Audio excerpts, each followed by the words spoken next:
Hey, what's up, everyone? This is David Greenspan, and you are listening to Season 2 of the MindShare podcast, a proud member of the Industry Syndicate Media Network.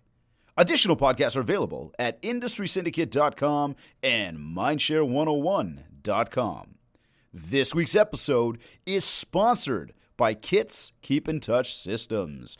This is episode 60, and this is a double-up episode of the show this week.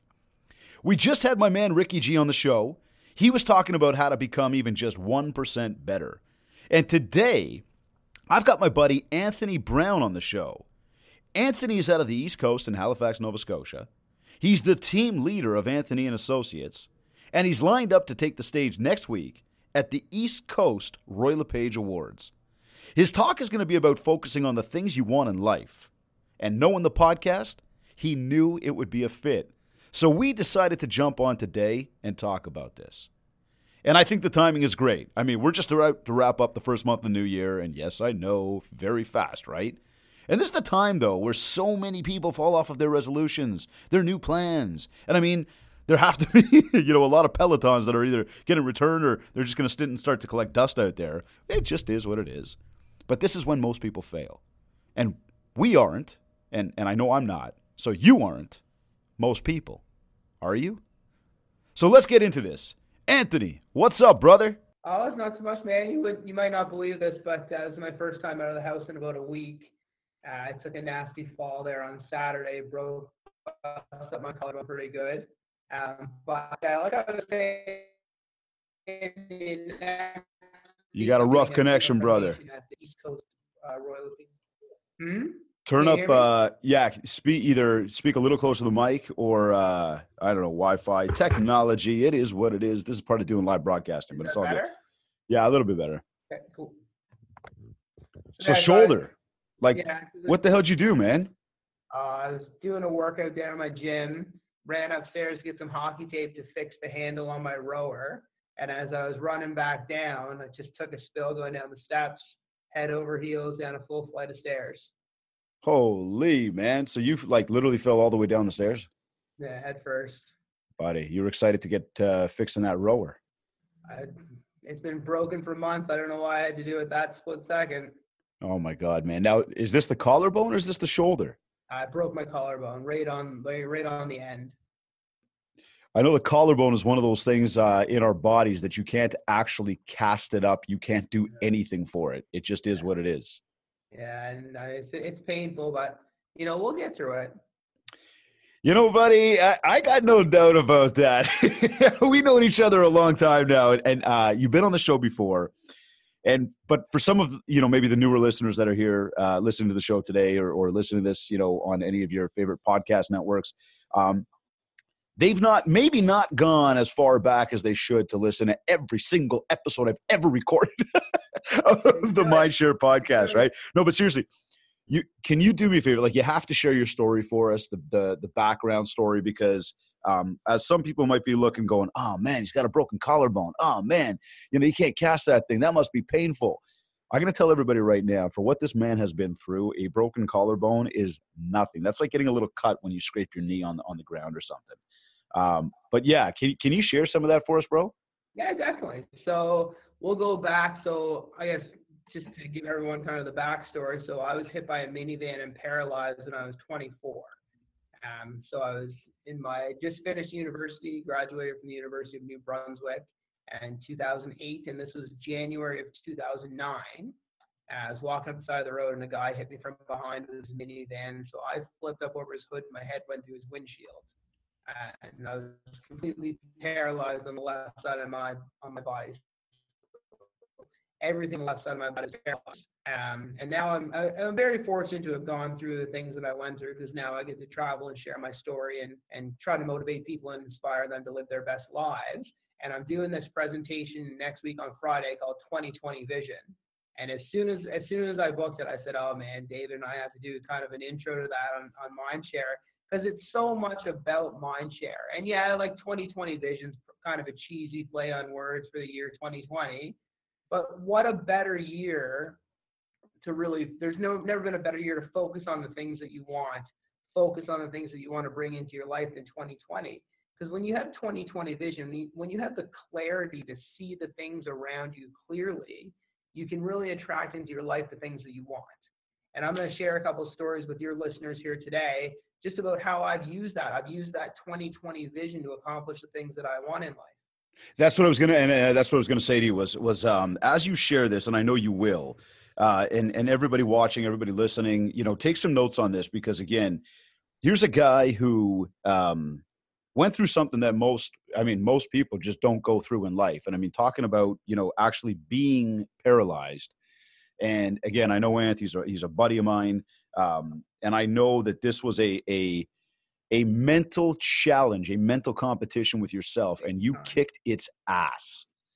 So for everybody, again, when you listen to this stuff, there's people out there that don't believe, and Anthony, you and I know this, right? There's people out there that don't believe in the being grateful every evening, intention setting every morning, having a plan for what you want, really believing in it. There's many people that don't believe in karma. And I think that, all of this, as you live it, as you believe it, it is incredibly, incredibly powerful. But you got to truly, not just say it. You got to truly believe it right in your heart, right in your mind, and then you got to act on it every day. So as we're going through this, please share the hows as well, so people can take some notes on that and little things they can do at home, in the morning, at night, whenever, that they can really implement, to try to bring this mindset into their lives. Absolutely, man. And you hit the nail on the head when you said that it becomes so powerful. When you believe in something so strongly that it becomes ingrained in your DNA, it becomes a part of you. There's no way that you fail. It's like failure is not an option. It's impossible. So I guess I'll start by talking about real estate. So I'm in real estate. I love real estate. I buy, I invest, I sell. I provide counsel to people that have big portfolios. I represent first-time home buyers, senior citizens that are downsizing apartments, and everything in between. Like, I love real estate, and I have for a long time. So I fell in love with real estate when I was 20 years old. So going back to my first year in university, like many people, I lived in residence in my first year of university.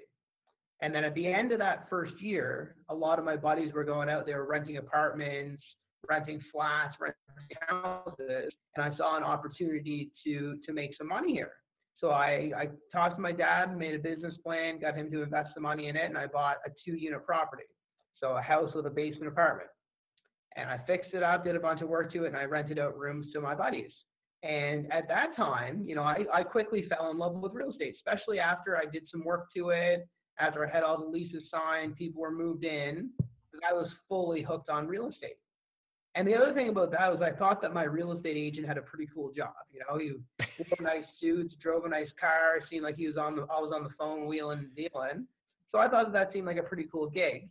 And I thought that I wanted to be a real estate agent. And a lot of people don't know this, but I actually did the real estate licensing course in New Brunswick, in Fredericton, during my last year of university.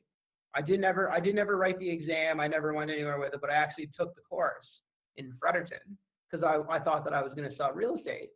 And now after I graduated from university, it didn't really pan out. I got a really good job offer.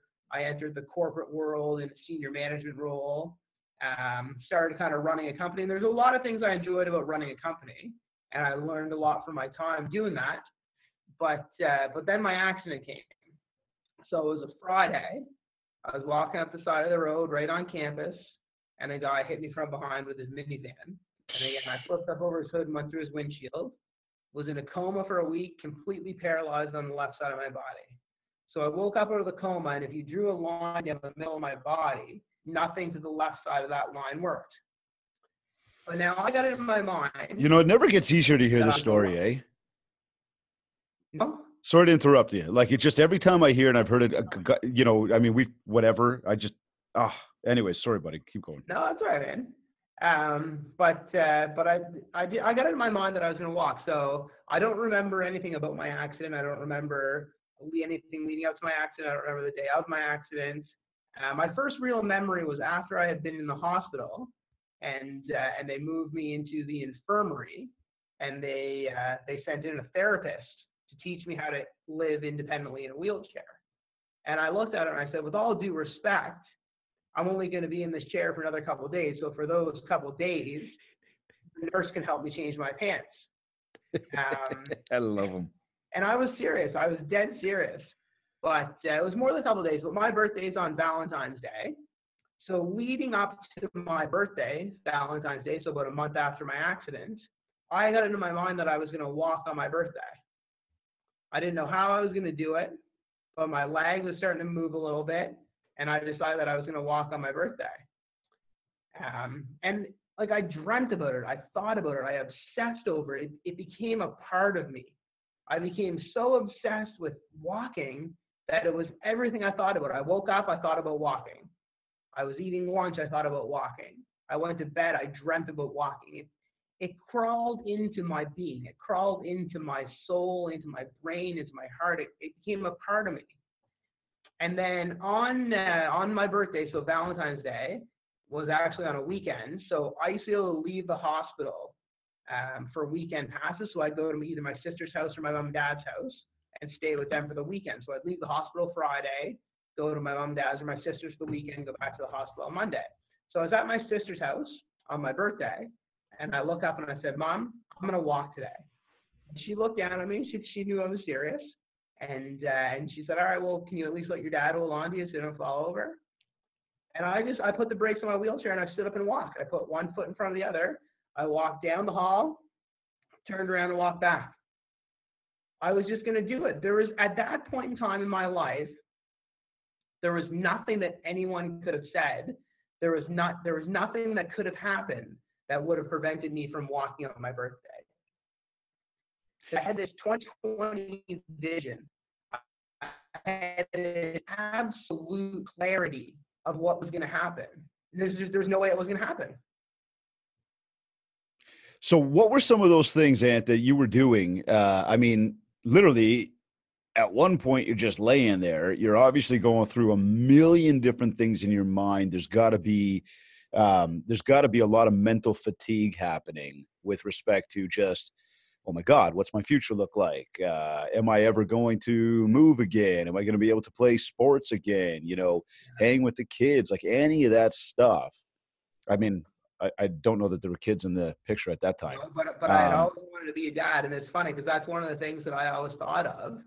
Like how am I going to be? I always wanted to be, because my dad did everything with me. Right. And I wanted to be that kind of father. I wanted to coach their soccer teams, coach their hockey teams, take them camping, take them on a boat, like do everything, right? So there was the times when I thought, like, if I have kids, am I going to be able to do all these things? But now I do. I coach my kids' soccer team, take them out on the boat, we go camping, I play golf with them all the time. But again, I never doubted it. Once I had the clarity, and that's where this whole 2020 vision comes in, because 2020 vision is perfect vision. It's absolute clarity. So once you have this absolute clarity, this perfect vision, and it becomes ingrained in you, there's nothing that can stop you. You can accomplish anything you want. So going back to real estate for a second. So after my accident, they actually revoked my driver's license until I could go back and do a driving program to show them that I could drive safely with one hand. But that wasn't going to stop me from selling real estate. I got a bus pass, and I sold real estate riding the city bus for the first year of my life. That's the craziest part. I love that. You see the hustle this guy's got? Like, don't give me excuses that it can't be done. And right? Open houses, listing presentations, showings, everything. I showed up. I did everything on the bus for the first Now, year. if you're thinking, but hold on a second, this guy showed up on a bus. What did his clients think? No. He was smart about it. He actually had the bus drop him off around the corner. Right? But there's will and determination, though, right? Yes, it's 2020 vision, right? It's the clarity. I saw what I wanted so clearly. I just didn't want to be a top producer. So I looked at what the people were doing around me, and I started mimicking and doing the things that I saw them doing. I took the top 1% of the people in my office, and I started mimicking the things that I saw them doing. And then within a couple of years, I was in that group. Right. And you've been in that group ever since. Keep going, man. As one of the top producers out on the East Coast, man.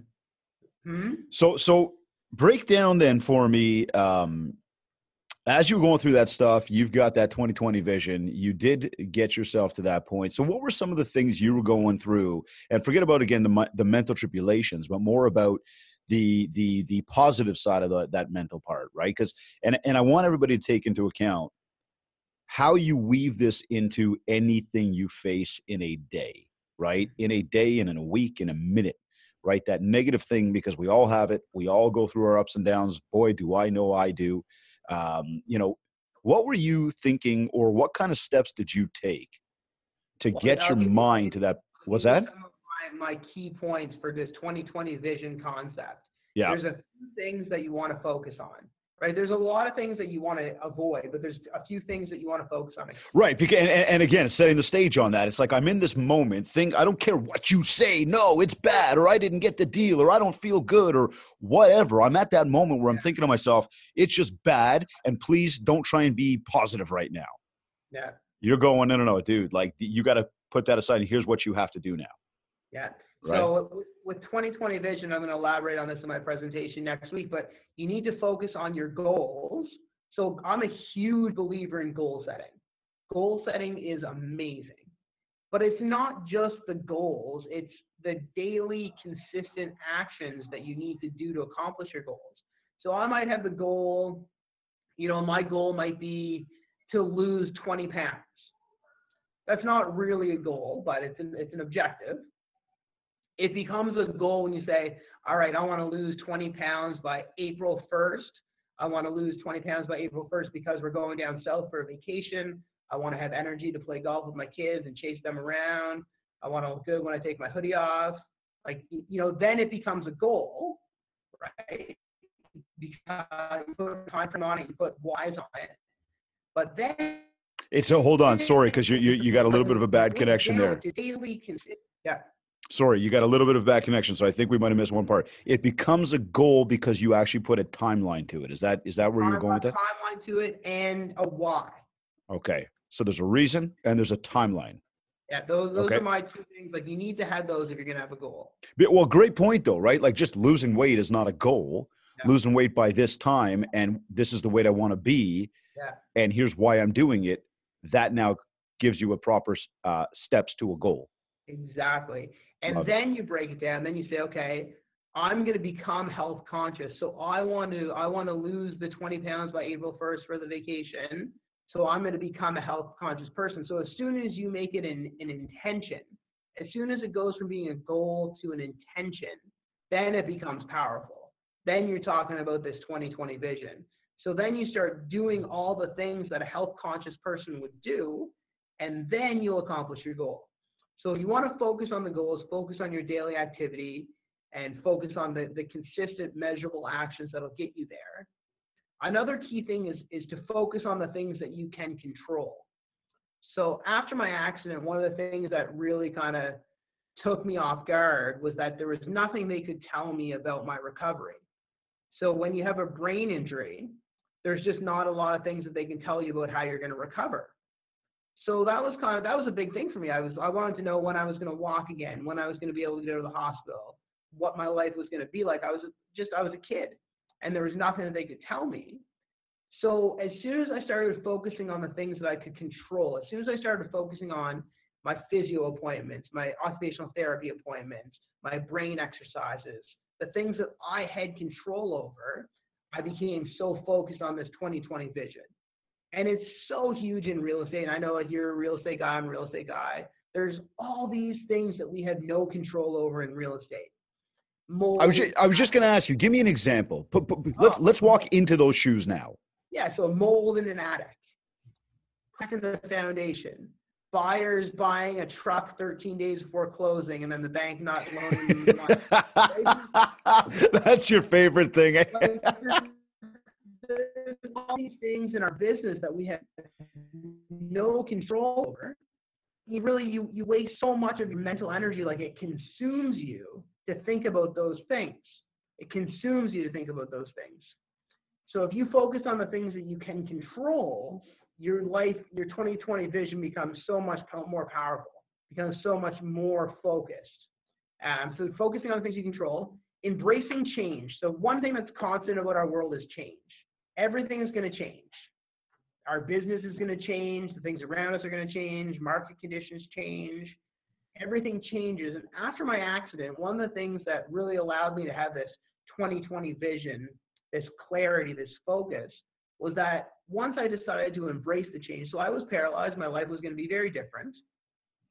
Once I embraced that and I welcomed it gracefully into my life, I was able to have that clarity. I was able to have that 2020 vision. So embrace change. Like, don't resist change. Change is always going to happen. There's a great saying, the only constant in life is change. Change is always around us. It's always going to be there. So don't embrace it. You want to welcome it into your life. It's okay. So when we look at somebody, and I love that, somebody buying a truck, a few days before closing, and all of a sudden it's like, what did you just do there? Right.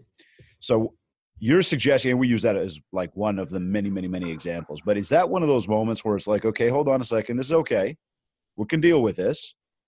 And how do we deal with it? Right. You go back to your goals. You go back to your 2020 vision. So if you're focused, if your goal is to sell 100 homes in 2020, and you're going to get there by doing 70% listings, 30% buyers, you're going to sell 25% of your listing inventory every quarter. If you have a goal of selling 100 homes and you break it down as to how you're going to do it, you want to do it because you need to support your family, you want to go on a vacation, you have your why. It doesn't matter if one buyer buys a truck and doesn't get qualified for their mortgage and it falls through. That's so insignificant. On the grand scheme of things, for your 100 deals, that one truck, that one deal is so insignificant over the course of your 12 months and the course of your 100 ends are going to do. And yet we get so caught up on it. How do you stay positive in that then, right? Because it's one of those where you're going, okay, like maybe that was deal number 100 out of 100, and you're like, oh my God, I was about to get there, and I'm not there. And again, I just use this as an example, but it's that thing of going, okay, now you're mentally frustrated, you're mentally beat, Yeah. you're upset, your mind isn't thinking clearly because of what just transpired, even though you had it all set that it was going to happen.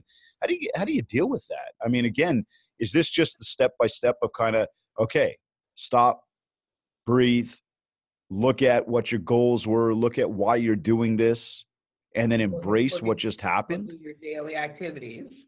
But you're right, there's always things that are going to bring you down.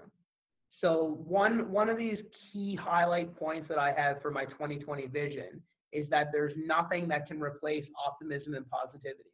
There's nothing out there that has the power of optimism. And I'll give you an example of kind of how I learned this. Yeah.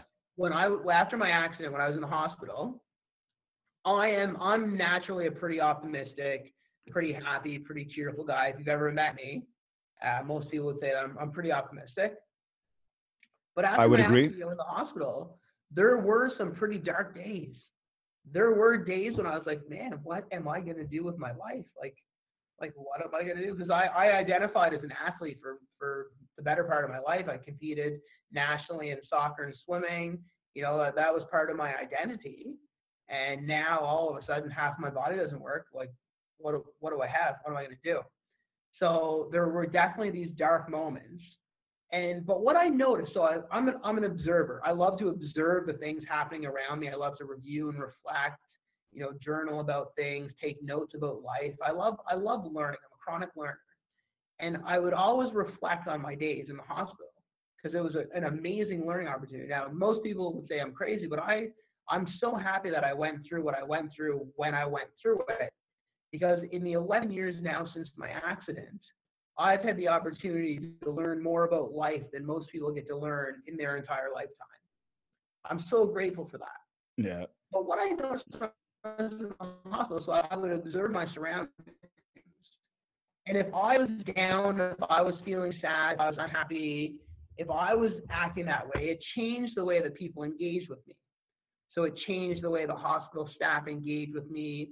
It changed the way the doctors acted around me. It changed the way people were in visiting me. Like if my family was there, my friends were there visiting, it would change the way it would interact with me. And it actually made the days drag on.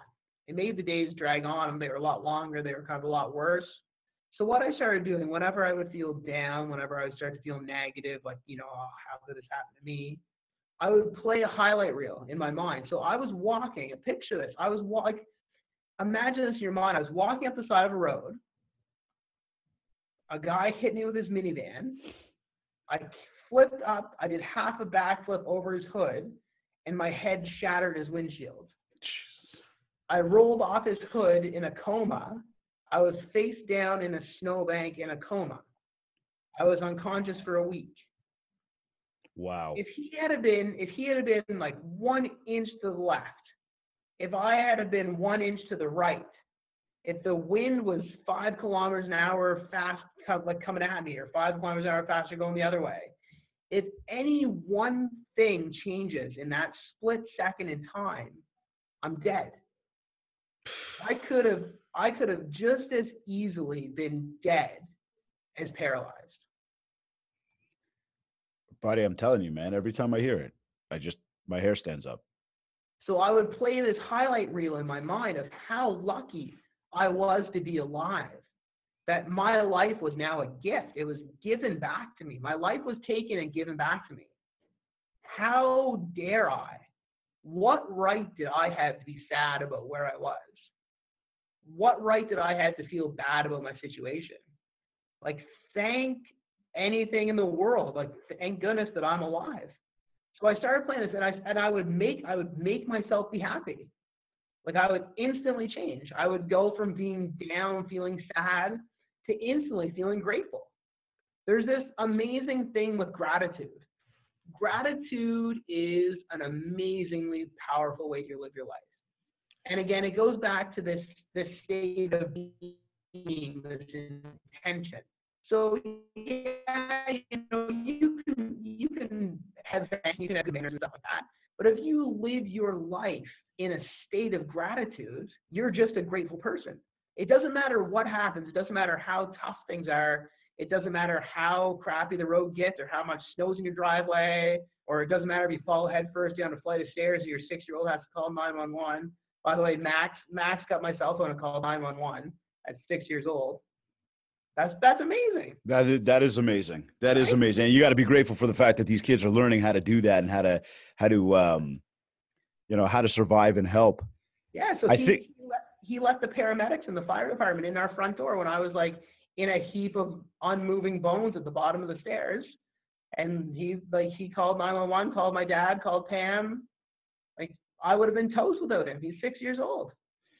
I got to ask you, what were you thinking at that moment when you fell down those stairs? Oh, man. And you've been through what you've been through. Like, tell me this, have you broken anything, or have you suffered anything like that since that's happened? I mean, since your big accident. Yeah, I've had a couple of things. Okay. I've had a couple of things. I have some pretty close calls. Okay. But I mean, I was just thinking, like, you idiot, tie your sneakers. Like, the whole thing happened because my shoelace was untied. And I'm like, man. That is funny, bro. But I love what you say about gratitude. I live it, and I know I said this off the top of the show. I live it. I believe in it, and I think it's one of those things that is integral to my own personal well-being. Oh, man. And I would say that goes the same for everybody. You take a pen and put it to paper at the end of a night, and no matter what pissed you off today, no matter what shit happened today, no matter whatever deal fell through or call you didn't get or whatever, or that moron who cut you off on the road, like whatever. Yeah. You spin that. And I mean, that moron, you could go, I'm grateful I didn't get hit by that car. I'm grateful we didn't get into an accident. That learning moment you had, I'm grateful I learned something from it, right? Like, I had the same conversation with my daughter last night, and she's 6 years old as well. And, it was time for bed. My wife's Jen's laying on the couch, and, it's like, okay, let's go.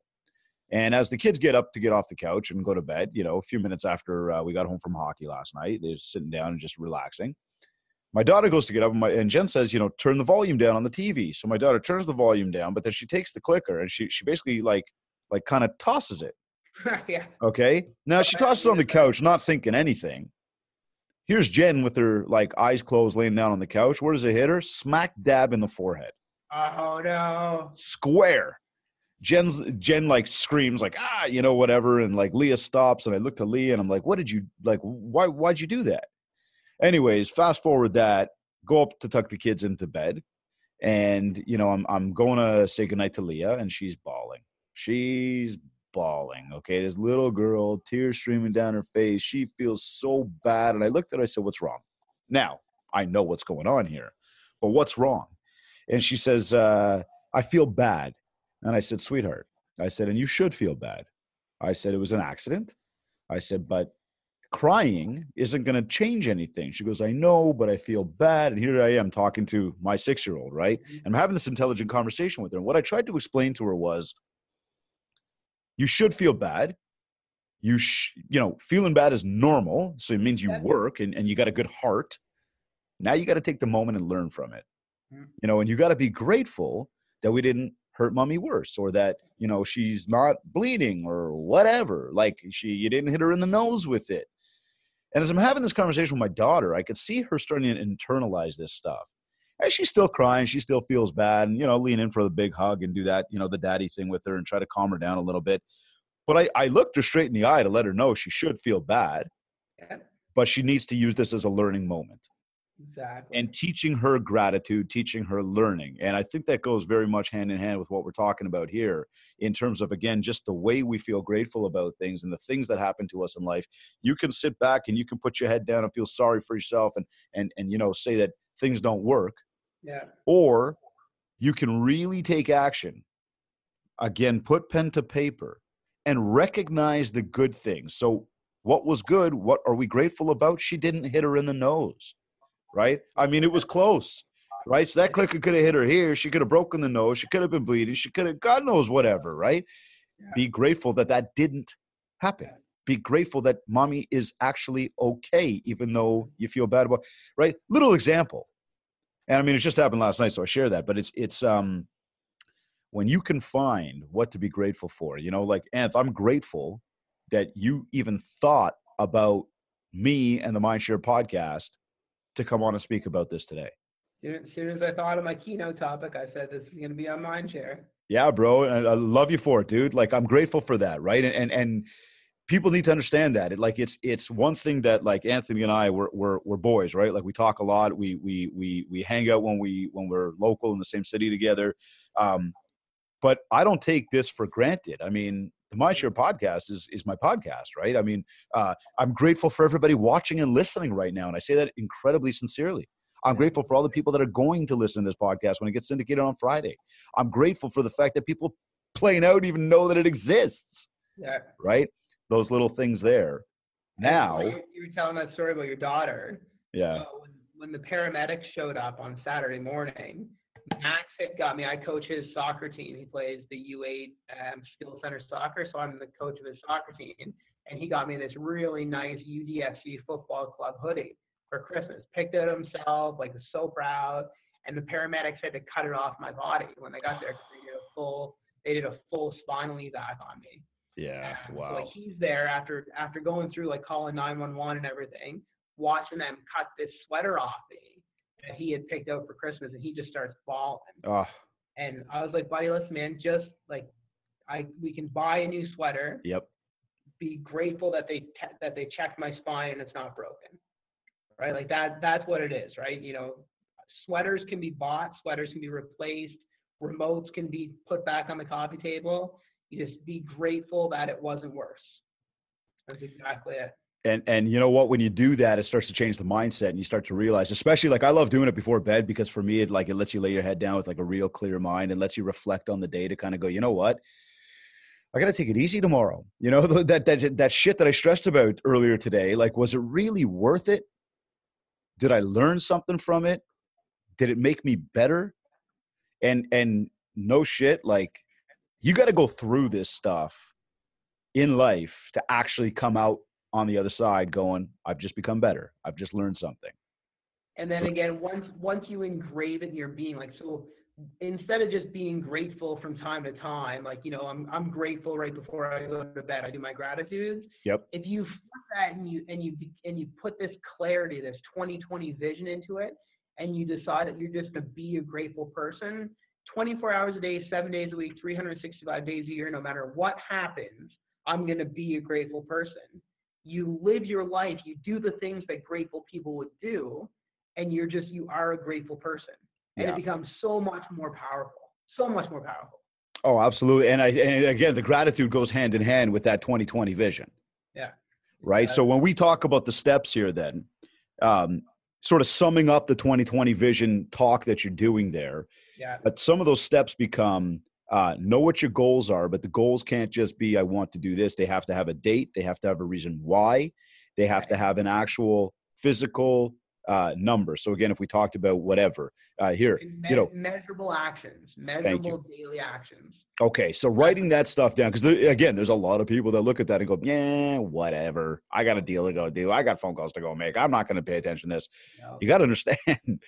I mean, I read a lot of books, and I think you read even more books than I do. And when all these people we learn from and these leaders out there, they all practice this stuff. We're talking the guys and gals that are making, the bajillions of dollars out there, that run the massive companies, the successful ones. They all go through this process.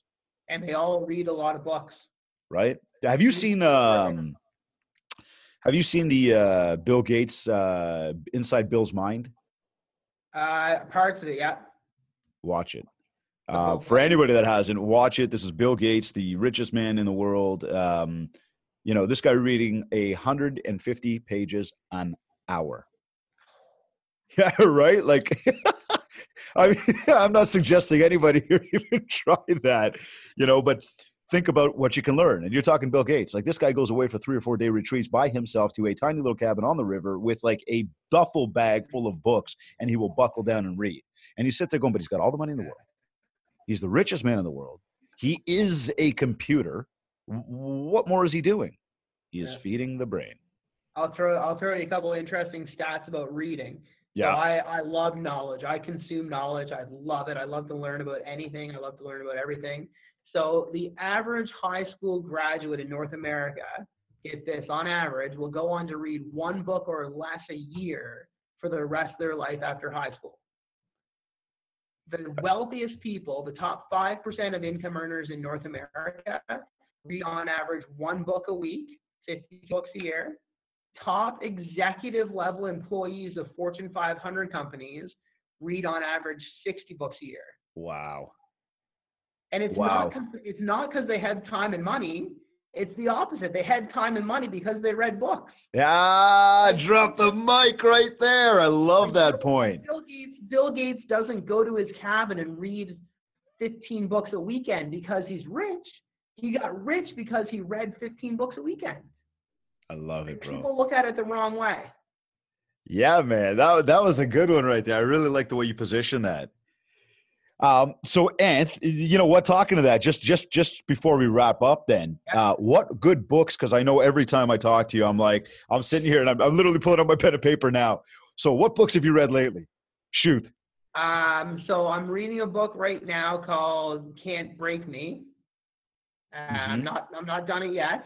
Heard of that one? It's been really good so far. Sorry, Can't Hurt Me.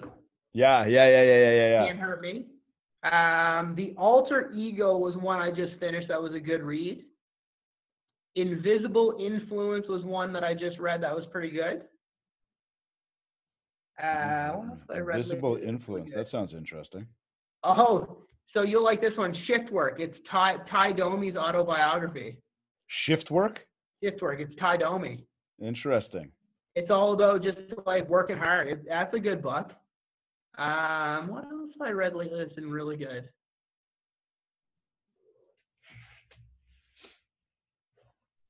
A History of Knowledge. But that's more of like a textbook.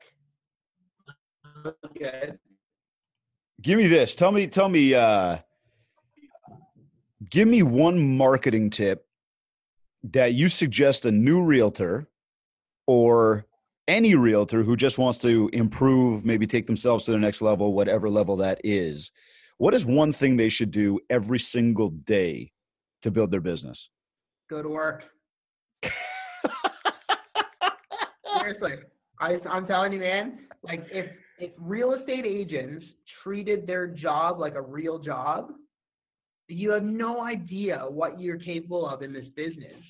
So if you show up, if you go to work every day, you'll find things to do. But do you mean go into the office? Like, what does that mean? I'm a realtor, so I don't have an office, or I don't need my desk. I get in my car in the morning. What does that mean? I mean, go to Starbucks. Go somewhere where you can work, engage with people, talk about your business, go to office meetings, go on office caravans, go to agent open houses until you have enough business that you're booked with appointments Monday through Saturday, 9 to 5. Immerse yourself in the business. Too many people get into real estate and they say, oh, well, I'm in real estate now. I can go to the gym at 10 a.m. and work out. Oh, I can go and sneak out and go play golf. I guess I do that. Bad example. Time management, though, right? Like that's the key. You have to show up. You have to show up. You have to go to work. If you don't have any appointments, you have to talk to people till you get an appointment. Once you get an appointment, if you don't list the house, you need to get another appointment. So you need to talk to people till you book appointments, and then you need to go on appointments till you get a sale. If you're not doing that, then you have to talk to more people, book more appointments, get more sales. There's a direct correlation to the number of people you talk to about real estate and the number of homes that you sell. For every 250 conversations that I have about real estate, I know that I'm going to sell one house. One house, 250 conversations, one house. Independent conversations about real estate, I'll sell one house. Okay, hold on. Right there. So you get up in the morning, you go to work, you talk to all these people, and you get nothing. You go back, you do it again tomorrow. You get up in the morning, you go to work, you talk to all these people, and you get nothing. Do it again the next day. You get where I'm going with this. What that starts to do, that starts to drain mentally on our minds. That starts to make us feel depressed. That starts to make us feel upset. Starts to have us question what it is we're doing, our value, our worth, why people do or don't like us. It starts to make you think, and thinking can really tear us apart. This is that moment where you come back to your 2020 vision. You look back to those goals. You look back to the things you're trying to do in life. You look back to the things you're trying to accomplish. You look back to your grateful journal, and that's why you do a grateful journal. So you can say thank you, that you're grateful that you actually had the ability to talk to these people today, that people actually spoke back to you today, that people thought about you today, that you built more MindShare today. Yeah. You know, and I know I slipped that part in, but like there's reality is those are the things right there. 250 conversations usually lead to one deal. This guy knows his numbers and he's telling you straight. So you are going to be told no, or you are not going to have the success you want 249 times. And I'll tell you, so I'm going to jump in real quick there. You need a coach. You need a business mentor, because what you're going to do, if you go 3 days in a row where you call from 9 till 5, you talk to people for a whole workday and you don't book one appointment, you're either not calling the right people or you're not using the right script. So you need to have someone, you need to have like the David Greenspans, the Kathleen Blacks, the business coaches that you can bounce your ideas off of. You know, there's all kinds of great companies, Tom Ferry, Rich Rollins, there's all kinds of great ones. But you need to have someone, or your broker manager in your office, you need to have someone that you can bounce your ideas off. Say, okay, David, so I spoke to 300 people this week. I didn't get a single appointment. What am I doing wrong? Right. Start to break that down and analyze. Then you can do the reverse mechanics and figure out what's not working. Now, I do want to tell you one story. So this is a really cool story I heard. It's in what book is it in? I think it's in The History of Success. So everyone knows Napoleon Hill's book that he wrote about Andrew Carnegie, but there's an actual interview. So when Napoleon Hill wrote the book, there's a book called The History of Success. And it's the actual interview between Napoleon Hill and Andrew Carnegie. And sort of the book is Think and Grow Rich. I assume that people. Yeah. I was going to say. But there's the actual interview that Andrew Carnegie and Napoleon Hill did, and it's phenomenal. It's better than Think and Grow Rich. But he talks about, so I think it was the first life insurance salesman in the United States to sell $1 million worth of life insurance in 1 year. And this guy, he was a gold miner. So what happened? He found a vein of gold, and he started mining it. He borrowed all this money from all his friends, all of his family, everyone he knew to continue this mining expedition. And then one day it just ended. There was just no more gold. He dug and dug and dug, couldn't find any more gold. So anyways, he sold all of the equipment, gave everyone their money back, and quit mining for gold. So anyways, he sold that plot of land to a topographical engineer or something like that, someone that knew like fault lines. And he picked up the vein of gold 1 foot from where this guy stopped. So 1 foot further in a different direction, this guy, just because he knew the fault lines. So anyways, he went on, this guy that was mining the gold that stopped, went on to become a life insurance salesman.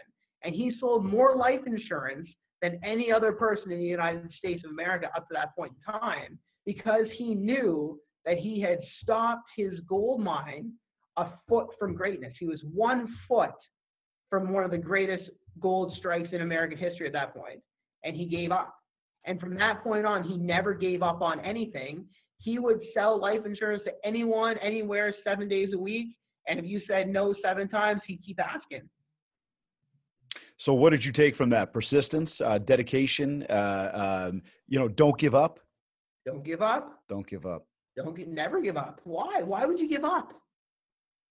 I love it, bro. Why would anyone give up on anything? If you have this 2020 vision, if you have this clarity, you can't give up, because it's not part of the plan. If you're like walking, I was never not going to walk on my 25th birthday. There was no chance. There could have been a nuclear bomb that landed somewhere in the world, and I still would have walked on my 25th birthday. Because at that point in time, there was nothing that could have stopped me. Powerful, bro. Powerful. I love the way we just wrapped that. Anth, I want to wish you the best of luck next week. I have seen you on stage before. I have no doubt that you are going to crush it. And I'm going to say the opposite of what we usually say. Don't break a leg, okay? I'll be moving around a little bit slower. Normally I'm up on stage, I'm jumping around, I'm dancing. I'll be moving a little bit slower this time. I actually said, so when Matt asked me if I was still going to be good to go, have you ever seen John Maxwell speak? No. So I saw John Maxwell speak once, and he sat in a wingback armchair for 3 hours and did a 3-hour presentation without moving, with no slides and no notes. Wow. It was unbelievable. Oh, wow. So I said, Matt, listen, man, I'll be up on stage even if I'm John Maxwell sitting in a big leather chair, sitting down. Well, we know they're in for a treat, man. Oh, buddy, it'll be good. Thanks for having me today. Eh? Buddy, thank you. I'm glad we reached out. I love this topic. So I seriously, I'm pumped that we got to be able to do this today. So thank you again, and best of luck next week. My pleasure, pal. You're either listening to this on iTunes, Google Podcasts, Stitcher, or Spotify. Or maybe you went to industrysyndicate.com. Maybe you downloaded our free Industry Syndicate podcast app. Or maybe you went to my website, MindShare101.com.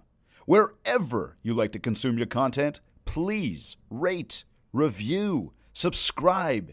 And if you haven't yet, connect with me on Facebook at MindShare101 and on Instagram at DavidGreenspan101. This has been another episode of the MindShare podcast. Thank you, everyone, for listening.